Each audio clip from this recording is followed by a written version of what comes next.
भगवान शिव के 12 अनमोल वचन। भगवान शिव दुनिया के सभी धर्मों का मूल हैं। शिव के दर्शन और जीवन की कहानी दुनिया के हर धर्म और उनके ग्रंथों में अलग अलग रूपों में विद्यमान है। भगवान शिव के अनमोल वचनों को आगम ग्रंथों में संग्रहित किया गया है। आगम का अर्थ ज्ञान अर्जन। पारंपरिक रूप से शैव सिद्धांत में 28 आगम और 150 उपागम हैं। शिव पुराण, शिव संहिता, शिव सूत्र, महेश्वर सूत्र और विज्ञान भैरव तंत्र सहित अनेक ग्रंथों में अनमोल वचनों को संग्रहित करके रखा गया है। उनमें से ही कुछ अनमोल मोती। कल्पना ज्ञान से महत्वपूर्ण। आइंस्टीन से पूर्व शिव ने ही कहा था कि कल्पना ज्ञान से ज्यादा महत्वपूर्ण है। हम जैसी कल्पना और विचार करते हैं वैसे ही हो जाते हैं। सपना भी कल्पना है। अधिकतर लोग खुद के बारे में या दूसरों के बारे में बुरी कल्पनाएं या ख्याल करते रहते हैं। दुनिया में आज जो दहशत और अपराध का माहौल है, उसमें सामूहिक रूप से की गई कल्पना का ज्यादा योगदान है। बदलाव के लिए जरूरी है ध्यान। आदमी को बदलाहट की प्रामाणिक विधि के बिना नहीं बदल सकते। मात्र उपदेश से कुछ नहीं बदलता। भगवान शिव ने अमरनाथ गुफा में माता पार्वती को मोक्ष की शिक्षा दी थी। पार्वती और शिव के बीच जो संवाद होता है, उसे विज्ञान भैरव तंत्र में संग्रहित किया गया है। इसमें ध्यान की 112 विधियां संग्रहित है। शून्य में प्रवेश करो। विज्ञान भैरव तंत्र में शिव पार्वती जी से कहते हैं, आधारहीन, शाश्वत, निश्चल आकाश में प्रविष्ट हो, वह तुम्हारे भीतर ही है। भगवान शिव कहते हैं, वामो मार्ग परमघनो योगितामप्यगमय, अर्थात वाम मार्ग अत्यंत गहन है और योगियों के लिए भी अगमय है। मेरुतंत्र।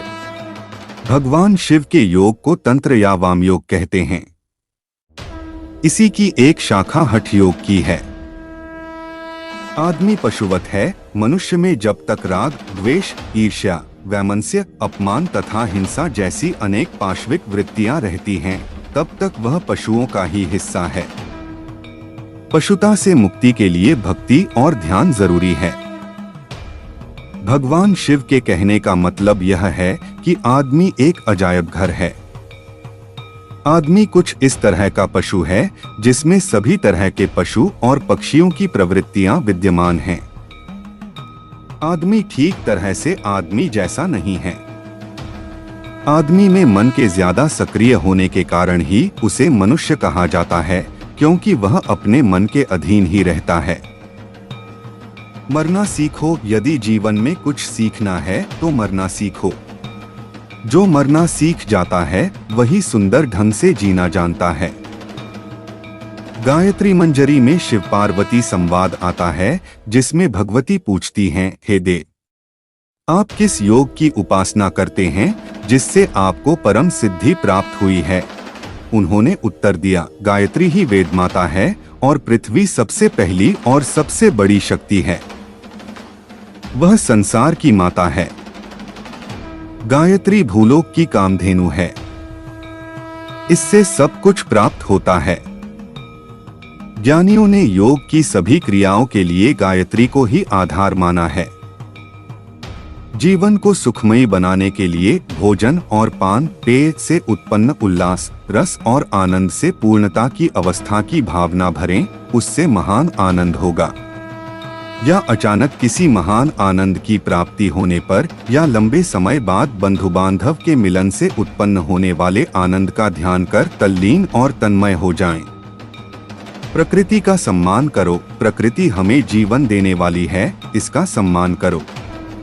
जो इसका अपमान करता है, समझो मेरा अपमान करता है।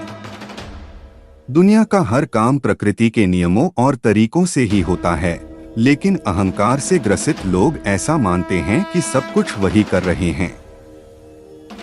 योग की शक्ति को समझो। विस्मयो योग भूमिका स्वप्न शक्ति वितर्क आत्मज्ञानमु लोकानंद समाधि सुखम। शिवसूत्र अर्थात विस्मय योग की भूमिका है। स्वयं स्थिति ही शक्ति है। वितर्क अर्थात विवेक आत्मज्ञान का साधन है। अस्तित्व का आनंद भोगना समाधि है। अपनी तरफ देखो, न तो पीछे न आगे। कोई तुम्हारा नहीं है। कोई बेटा तुम्हें नहीं भर सकेगा। कोई संबंध तुम्हारी आत्मा नहीं बन सकता। तुम्हारे अतिरिक्त तुम्हारा कोई मित्र नहीं है।